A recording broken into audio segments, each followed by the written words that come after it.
has got many stories and lots of learning through those stories we all had when we all were children. But this age do not like to read Mahabharata or Ramayana.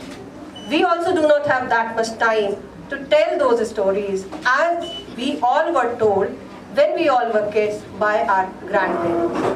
We tried to take this theme, and through this theme of Mahabharata, we tried to nurture those values, those etiquettes, those learnings in the students, and also we tried to ignite this spark to read Mahabharata or to know about those characters.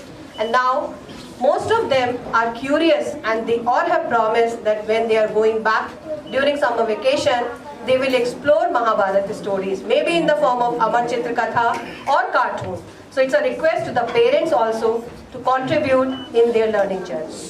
So we are here with grade 6th. Come on, grade 6th. I think they all need a round of applause. You can see they are arranging their stage for themselves. That is also one of the skill, right?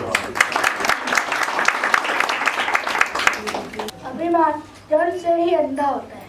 वह केवल अपने आप को टटोल कर छू सकता है, इसलिए वह अशक्त असहाय होता है और हर हाथ पर डर जाता है कि कोई उसके घात में तो नहीं। यही हाल दुर्योधन का है। वह यह नहीं देख सकता कि सब हस्तिनापुर का अस्तित्व खतरे में है। वह यह नहीं देख सकता कि भरत वंश की मर्यादा खतरे में है। वह केवल अपने मान और अभिमान के बेटियों में जकड़ा हुआ है। यह सोच सकता है कि श्री कृष्ण ने उसका अतिथि भोज अस्वीकार कर उसका अपमान किया है। अरे मूर्ख, नारायण को स्वादिष्ट भोजन खिलाकर जैसे उन्हें सम्मानित करा था, वह जानता ही नहीं था कि माता विदुर के साथ की तो बात ही कुछ अलग है।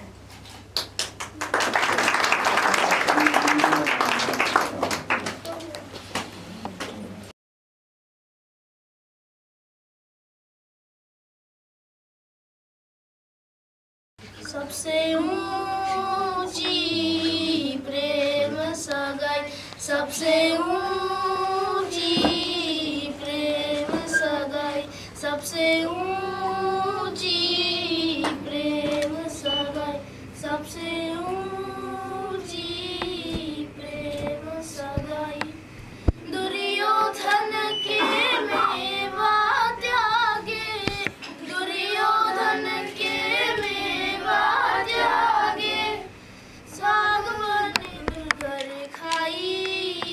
सबसे ऊंची प्रेम सगाई, सबसे ऊंची प्रेम सगाई। झूठे फल सबरी के खाए, झूठे फल सबरी के खाए, बहुविधि स्वाद बताई। सबसे ऊंची प्रेम सगाई, सबसे ऊंची प्रेम सगाई। प्रेम के बस कृप सेवा कीन्ही, प्रेम के बस कृप सेवा कीन्ही, हाथ बने हरि नाई। सबसे ऊंची प्रेम सगाई, सबसे ऊंची प्रेम सगाई।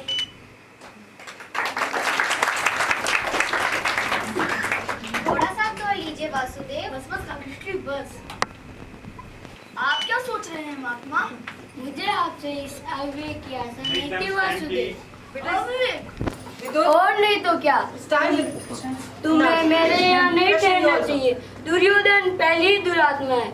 यदि तुम दुशासन के भवन में ठहर लिए होते तो वह कदाचित तुम्हारी बात मान ही लेता, पर अब तो वह बिल्कुल नहीं मानेगा। सुनाना मेरा कर्तव्य है महात्मा। सुनना या नहीं सुनना दुर्योधन का कार्य है। यदि वह सुनना चाहेगा तो सुनेगा, और यदि वह नहीं सुनना चाहेगा तो नहीं सुनेगा।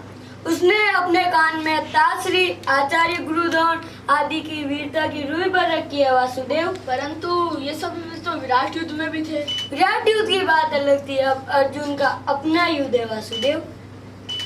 यह तो वे जानते ही है महात्मा कि अगर युद्ध हुआ तो न पितामह भीष्म, आचार्य गुरु द्रोण आदि के सामने शस्त्र उठाने पड़ेंगे। तो फिर हो जाने दो युद्ध, तय जाने दो हस्तिनापुर को, जिससे इसके खंडर पर नव निर्माण हो सके। सावधान! द्वारिकाधीश वासुदेव सुदर्शन चक्रधारी श्री कृष्ण राजसभा में पधार रहे हैं।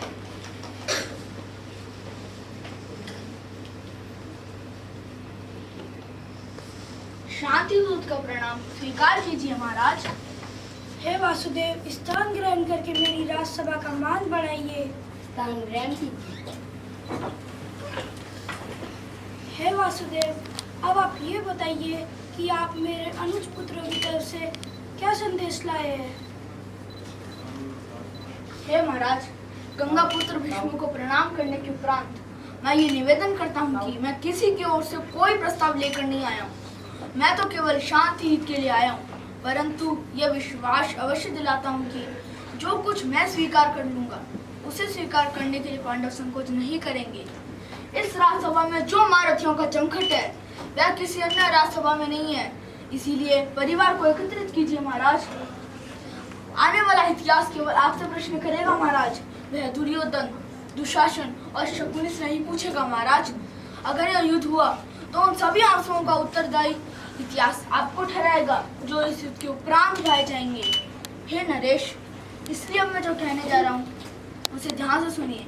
शांति कभी असंभव नहीं हो सकती, इसलिए युद्ध छोड़कर शांति के मार्ग की ओर चलिए महाराज, शांति के मार्ग की ओर चलिए।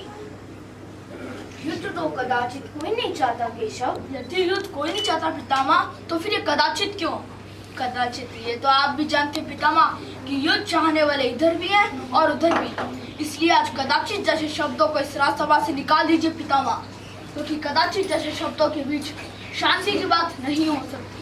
हे पितामह, समझाइए अपने नरेश को, यदि कौरवों और पांडवों का मिलाप हो जाए तो ये सारा संसार उनका हो सकता है, किंतु जो युद्ध हुआ महाराज तो आपके पास कुछ ही नहीं रह जाएगा, न ही पुत्र न ही अनुज पुत्र। न जाने आपको किस किस के शव पर रोना पड़े महाराज, किस किस के शव पर। इसलिए आप प्राण त्यागिए, उससे पहले कुल को एकत्र कीजिए महाराज, कुल को एकत्र कीजिए और धर्म रक्षक पांडवों को इंद्रप्रस्थ लौटा दीजिए। वासुदेव, मुझे ये शांति प्रस्ताव स्वीकार नहीं है। सोच तो लेते पुत्र, सोच तो लेते। इसमें सोचना है कि पितामह प्रण के अनुसार उन्हें 12 वर्ष के वनवास को स्वीकार कर लेना चाहिए और वे राज्य मांग रहे हैं। अपनी नाद की आंच को धीमी करो दुर्योधन, धीमी करो।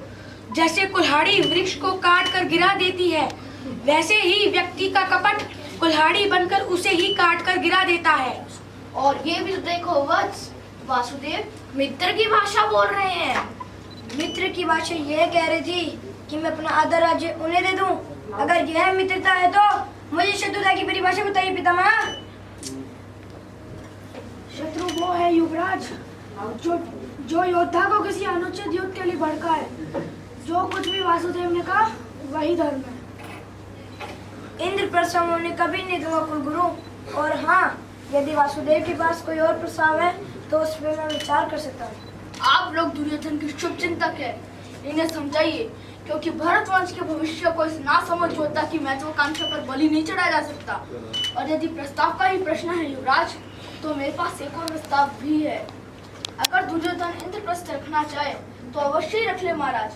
मैं पांडवों की ओर से 5 गांव मांग रहा हूँ, अविस्थल, वर्कास्थल, मकांदी, वारनमृत और एक और कोई गांव। 5 गांव, वो भी उन पांडवों को? मैं उन पांडवों को एक सुई की नोक जिंदी भूमि बना दूंगा। हे दुर्योधन, अपनी माता शिवभक्तिनी गांधारी को अपने शव पर विलाप करने के लिए क्यों आमंत्रित कर रहे हो? वासुदेव, यदि तुम दूध ना रहे होते तो तुम्हारे यह कहने पर। दुर्योधन, इन्हें बोलने दीजिए पितामह, बोलने दीजिए। अगर मैं दूध ना होता तो क्या कर लेते युवराज? यूं मेरे माता श्री की बात करने पर मैं तुम्हारी जीभ खींच लेता और तुम्हें बंदी बनाकर कारागृह में डाल देता। राजदूत को बंदी बनाओगे युवराज, जिसके स्वागत के लिए पितामह द्रोण और कृप गए थे?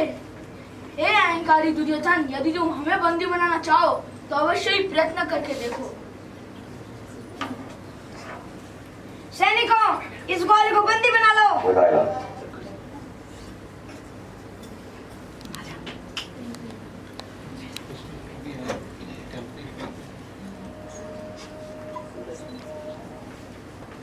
जब नाश मनुष्य पर छाता है, पहले विवेक मर जाता है। हरि ने भीषण हुंकार किया, अपना स्वरूप विस्तार किया। डगमग डगमग दिग्गज बोले, भगवान कुपित होकर बोले। जंजीर बढ़ाकर साध मुझे, हाँ हाँ दुर्योधन बांध मुझे। ये देख गगन मुझ में लय है, ये देख पवन मुझ में लय है। मुझ में विलीन जंकार सकल, मुझ में लय है संसार सकल। अमृतत्व फूलता है मुझ में, संहार झूलता है मुझ में।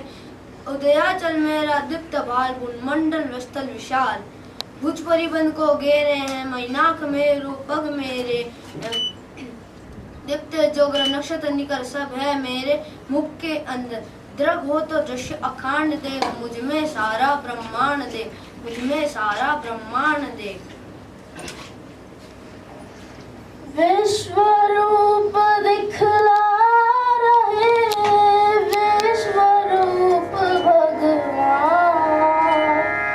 आँखें जिनके पास है, इनको पहचान,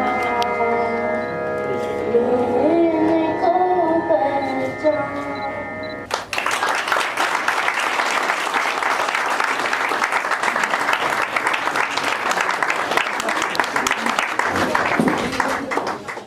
मेरा नाम विघ्नजीत सिंह, मैं समय बना था। मैं अधिक आठवां गायक। मैं ऋषित कृपाचार्य, मैं ओजस्वी प्रताप द्रोणाचार्य, मैं अंकित दुर्योधन, मैं मोहित धृतराष्ट्र, मैं उमेश सैनिक, मैं तन्मय कृष्ण जी का विराट, मैं कबीर कृष्ण शांतिदूत, मैं यशवीर भीष्म पितामह, मैं युवराज विदुर, मैं आयु, मैं तन्मय सेनापति, मैं आयु सगुनी, मैं हर्ष गायक, मैं युवानिका काकीश्री। Nana Vansh. Very good.